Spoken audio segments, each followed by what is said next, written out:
to je res ena zelo dolga tradicija. Pridruženo v zadnjih kar nekaj letih pa sta tudi še 2 delavnici, včasih tudi kakšne druge, ampak pedopsihiatrična, ki je že 20. leto zapored organizirana, in pa ultrazvočna delavnica, ki se ne odvija sicer v kongresnih prostorih, ampak na kliniki.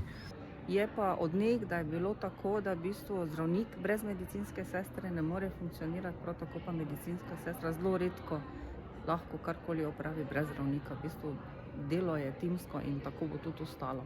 Torej, zdaj zaključujemo prvi del srečanja. Tema pač prepoznava in obravnava nujnih stanj v pediatriji.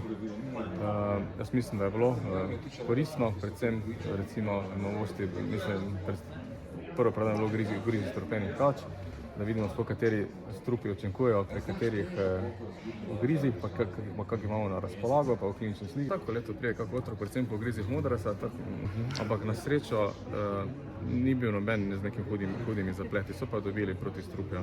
Srečanje pediatrov v Mariboru, tokrat že 35. je bilo letos namenjeno novosti na področju alergije in astme, potem urgentnim stanjem in nekaj malega tudi novosti na področju otroške dermatologije. Gre za eno največjih srečanj pediatrov in tudi medicinskih sester, ki imajo svoj program, je pa paralelen programu zdravnikov, zelo velika udeležba, zelo smo zadovoljni.